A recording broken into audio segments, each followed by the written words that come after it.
Bonjour, aujourd'hui on va regarder le deck New Blood La Sombra qui est sorti dernièrement.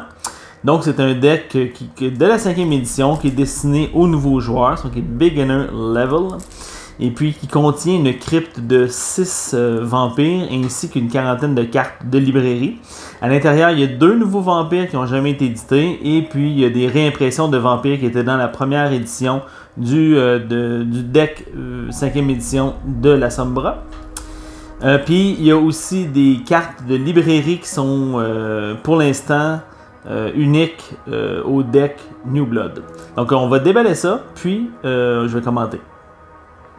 Donc tout d'abord, on a la carte de présentation. Derrière, il y a la Quick Reference Card avec les différentes phases de jeu, les disciplines, les nouvelles disciplines comme Oblivion, les clans de la 5e édition, les tours de jeu, les phases de combat, les types d'actions, etc. Les différents symboles. On a aussi accès à au règlement du jeu sur ce site web-là. D'accord? Donc je vais mettre ça de côté. On va commencer avec les vampires. Il y en a 6. Donc on va s'attarder aux nouvelles cartes. Donc il y a Azucena, Daphina Anganu. Celle-là est les nouvelles de ce deck-là. C'est le prince de Constanza. Elle peut entrer en combat contre un minion as a D-action. Et elle a fortitude, dominate à supérieur, oblivion à supérieur et potence à supérieur. Le deuxième vampire qui est unique pour l'instant, c'est Egidia Haru, ou Egidia Haru, je pense que c'est Egidia. Elle n'a pas de titre, mais une fois qu'un minion en combat a quitté la Ready Region, son contrôleur va brûler un pool. Elle a plus un strength, elle a protein inférieur, dominate, oblivion et potence à supérieur. Vampire de 8. Ensuite, on a Gnaeus Emilius Augustinus, prince de Lima. Maria del Toro, prince de Barcelone. Et puis Yewang Hong, prince de Singapour. Ça, c'est qu'est-ce qu'on est pour les cartes de vampires. On va regarder les cartes de librairie maintenant. Donc, on a des Blood Doll. 2 Blood Doll. On a Deadpool, qui est une nouvelle carte qui demande la Sombra. C'est une master unique. Je mets cette carte-là en jeu. Puis, une fois qu'un vampire en combat contre la Sombra que je contrôle quitte la Ready Region, je mets un counter sur cette carte-là. Et puis, durant un Blade Action ou le Polling Step de n'importe quel référendum, un La Sombra que je contrôle peut brûler un counter de cette carte-ci pour gagner plus de bleed ou plus de votes. Donc, c'est quand même pas mal intéressant pour 2 raisons. Un, c'est pour c'est bon pour tous les référendums, donc pas seulement les Political Action. Donc, ça peut être pour par exemple un Blood Hunt, par exemple. Et il y a aussi le fait que c'est une carte qui ne se détruit pas. Donc il n'y a pas d'une action possible par un autre Methuselah ou un autre vampire qui peut être faite, à part de canceller la carte quand elle est jouée avec un Wash ou avec un Sudden Reversal, par exemple. Donc c'est quand même pas mal bon. On en a une. Deflection.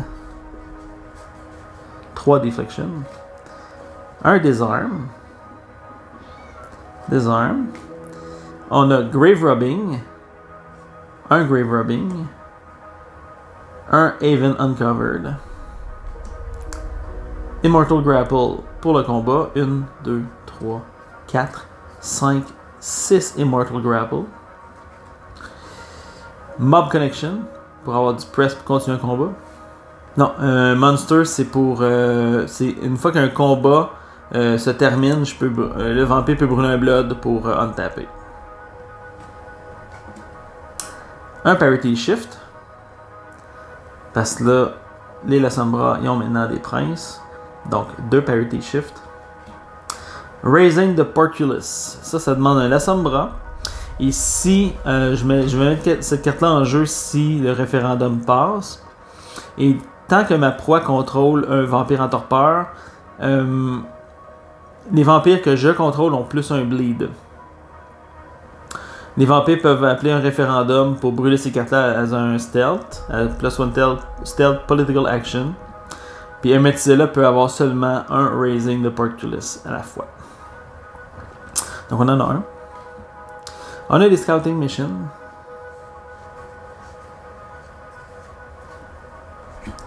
Second tradition, parce que maintenant nos Lasombra sont princes. Donc 1, 2, 3 second trad. Shadow Sentinel, c'est une carte d'Oblivion, je vais quand même la lire parce que je sais pas si. Je pense que oui, il y en avait dans l'autre set, là, mais on va la lire quand même. Donc c'est un vampire peut jouer seulement un Shadow Sentinel entre deux unlock phases. Entre deux de ces unlock phases. Je peux l'utiliser à inférieur par un vampire qui est locké pour le waker, donc il va pouvoir bloquer puis jouer des cartes de réaction comme si c'était unlocké. Ou à supérieur, c'est jouable par un Lock Vampire, donc on peut toujours le jouer. Et puis, j'ai choisi un Lock Wraith ou Zombie que je contrôle. Et puis, cet allié-là, Wake, donc il peut commencer à bloquer. Donc, Shadow Sentinel, 1, 2. On a Shadow Shift ici.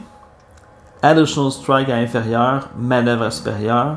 Ce qui est vraiment, pour avoir testé le deck précédemment, ça m'a vraiment aidé à contrôler l'issue du combat. Puis quand je pouvais striker, je pouvais utiliser ma carte pour faire double dégâts. Là. Donc ça c'était bien intéressant. 1, 2, 3, 4, 5, 6 Shadow Shift. Taste of Vitae. Parce qu'on frappe souvent et on frappe fort. 2, 3. Turn 5 Post. 1, 2, 3, 4, 5, 6 turn 5 poses. Et finalement, 4 Umbrous Clutch, qui est la carte utilisée pour forcer un combat. Donc c'est une carte d'Oblivion à 1 stealth qui permet d'entrer en combat avec un minion. Et si on joue supérieur, on peut avoir une manœuvre optionnelle durant le combat. C'est vraiment une excellente carte pour... c'est vraiment une excellente carte pour l'avoir joué là, dans ce deck-là. Maintenant, si tu as Oblivion, maintenant, je vois pas pourquoi est-ce qu'on jouerait autre chose que ça. C'est avec cette discipline-là, c'est supérieur. C'est même, je dirais même que c'est supérieur à Fleetness de célérité. Parce qu'en plus, ça coûte pas de blood. Donc, c'est très très très fort. En fait, c'est qu'est-ce qu'il y en est pour le New Blood de la Sombra. Je trouve que les nouvelles cartes sont intéressantes. Deadpool, vraiment, je pense que ça va devenir un must dans les decks de la Sombra. Umbrous Clutch, même affaire pour rentrer en combat. Si on a une stratégie de combat, je pense que ça va devenir un go-to impossible à écarter. Donc, super content. Là, maintenant, il y a la deuxième. Il y a des tests en ce moment qui se font pour une édition de Vampire qui se jouerait à 2 joueurs. Je pense que ça serait une bonne idée pour les decks New Blood qui soient formés pour ça. Il pourrait y avoir des nouvelles cartes, des nouveaux vampires, tout ça, mais ça pourrait être des decks légaux pour des jeux à 2 joueurs parce qu'il va y avoir des restrictions de cartes, en tout cas de ce que j'ai vu. Donc, je pense que ça serait peut-être une bonne chose de faire ça. Mais pour ce qui est du Lasombra, je trouve ça bien intéressant. La nouvelle discipline, je la trouve bien intéressante en ce moment. Là. Il y a du stealth, il y a du combat, il y a toutes sortes de choses là-dedans, des manœuvres. Je trouve ça très, très versatile pour l'instant. Donc, merci beaucoup d'avoir écouté. On se revoit à la prochaine.